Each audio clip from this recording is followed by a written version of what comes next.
it's a multicultural society, isn't it? But one with its roots in slavery. What are the different ethnicities that make up Brazil, and how do they get along together? Well, I think essentially there were three, fundamental ethnic components of Brazil. The original Amerindian civilization, the Portuguese colonialists, and the black slaves who came to Brazil from West Africa during the late 17th and 18th centuries. So those are the sort of three sort of pillars.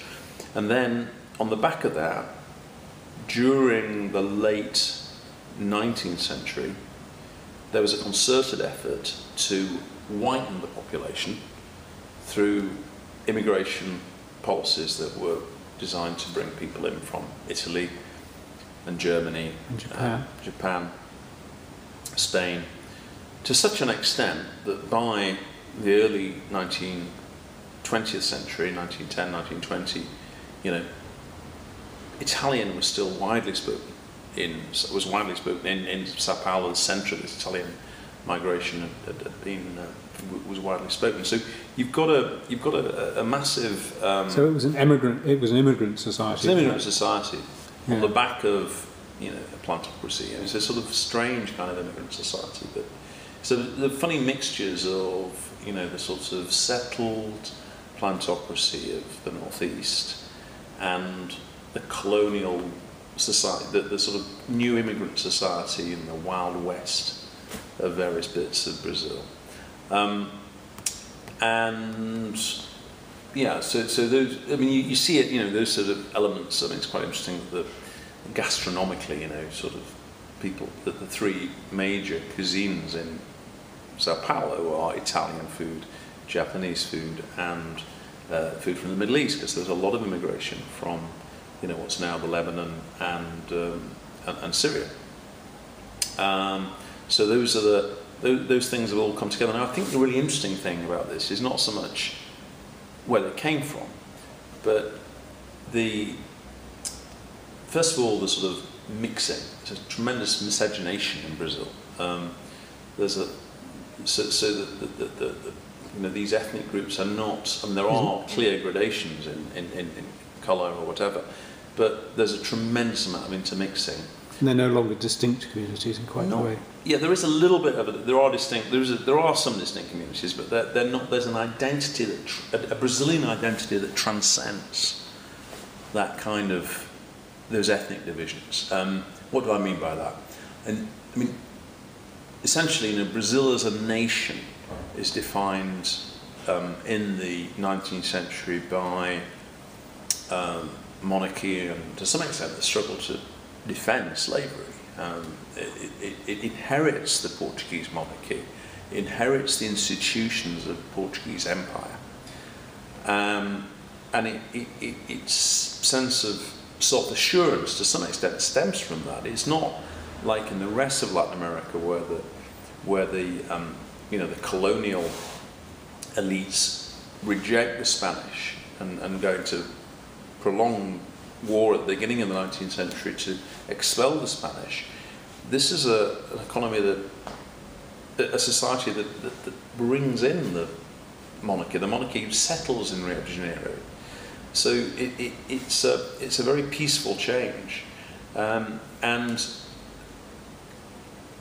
what's happened in the 20th century is that there's been a kind of popularization of this nationalism almost through deliberate construct, so that Vargas, who was the dictator in Brazil from 1930 through to with a brief period when he was out of power in the late 40s to 1954 when he committed suicide, Vargas is the leader most associated with the construction of a Brazilian identity. He uses he uses carnival, he uses popular music, carnival, and football to construct Brazilianism. It's a very considered and calculated process, and and it works. You know, all these things. I mean, you go a long way to find a Brazilian who doesn't like football and who won't put their, you know, won't stop what they're doing to watch the Seleção Nacional. This is, it's kind of like religion, you know. You equally, you know, people, carnival is like Christmas in Brazil. You just don't, you know, you can't avoid it. And I think even, you know, the Brazilian language itself, to go further back, you know, the Brazilian language, which is obviously Portuguese with, it's obviously absorbed elements of original, you know, Tupi-Guarani, one of the main languages of the Amerindian languages and Black African languages. But it's a tremendously rhythmic language, a much more rhythmic language than Portuguese, right? So it's very, very different. And that, in a sense, you know, Brazilians, there's a rhythm about being Brazilian, which is in its very, very essence of it, which is a product of all these things put together. So I think it's got, you know, I mean, the conclusion of all this is that Brazilians have a strong sense of self. They know who they are. You know, we were in South Africa for the FT between 2008 and 2010, and it was very interesting being in South Africa, because South Africa, as you know, is a very fragmented society still.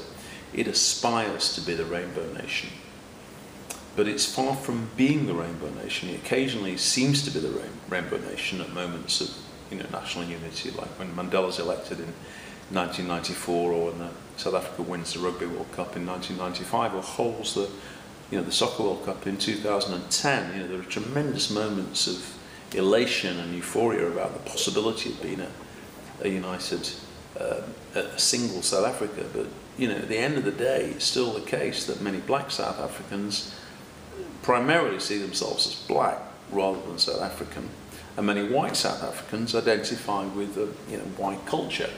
And it's a process, and eventually, I'm sure, South Africa will become one nation. But it's some way away from being realised, and Brazil, in that context, has already realised that. There's no question about, when you talk to a Brazilian, whether they don't think about their ethnic identity. It is, I mean, I say that most Brazilians. I mean, I think maybe some, I would say marginal. There is a debate about, you know, particularly amongst the black community, for equal opportunity debate, but it's really at the margins when you compare it to certainly South Africa or to the United States, or even to Britain in that sense. Richard, thanks for talking to me today.